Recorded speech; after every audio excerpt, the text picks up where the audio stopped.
황찬현 감사원장 후보자의 임명 동의안과 황교안 법무부 장관의 해임 건의안이 오늘 표결에 붙여질 것으로 보입니다. 안건 두 개를 동시에 본회의에 상정하자는 민주당 측의 요구를 새누리당이 받아들이기로 방침을 정한 것으로 알려졌습니다. 국회로 가보겠습니다. 김웅래 기자. 네, 김웅래입니다. 네, 새누리당이 민주당의 요구를 받아들이기로 한 것 같다고요?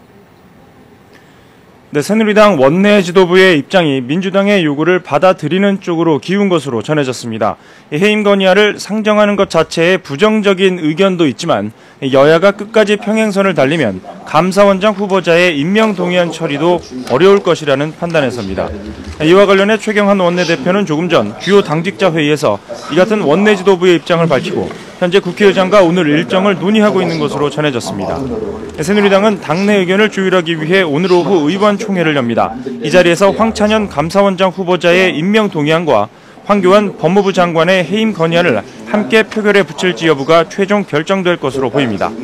만약 두 안건이 오늘 오후 본회의에 상정되더라도 임명 동의안부터 먼저 표결해야 한다는 게 새누리당의 입장입니다.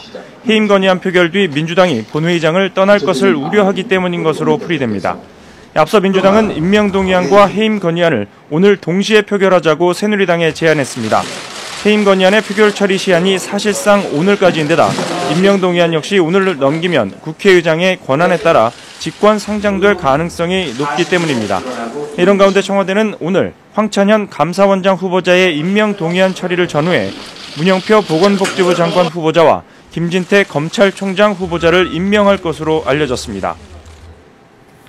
네, 오늘은 어제에 이어서 경제 분야 대정부 질문이 실시되죠.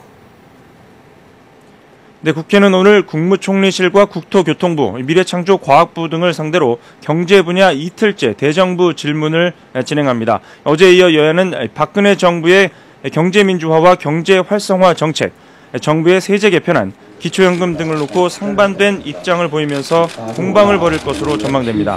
새누리당은 이제는 정부가 경제민주화보다는 경제 활성화와 일자리 창출 쪽으로 무게중심을 옮기라고 거듭 주문할 예정입니다. 또 양도세 중과 폐지와 수직 증축 리모델링 허용을 골자로 한 소득세법과 주택법의 처리와 투자 활성화를 위한 외국인 투자 촉진법 등의 조속한 처리를 촉구할 계획입니다. 반면 민주당은 정부가 대선 공약이었던 경제민주화 정책을 이행하려는 의지가 부족하고 서민과 중산층의 어려움을 외면하고 있다는 점을 부각시킬 것으로 보입니다.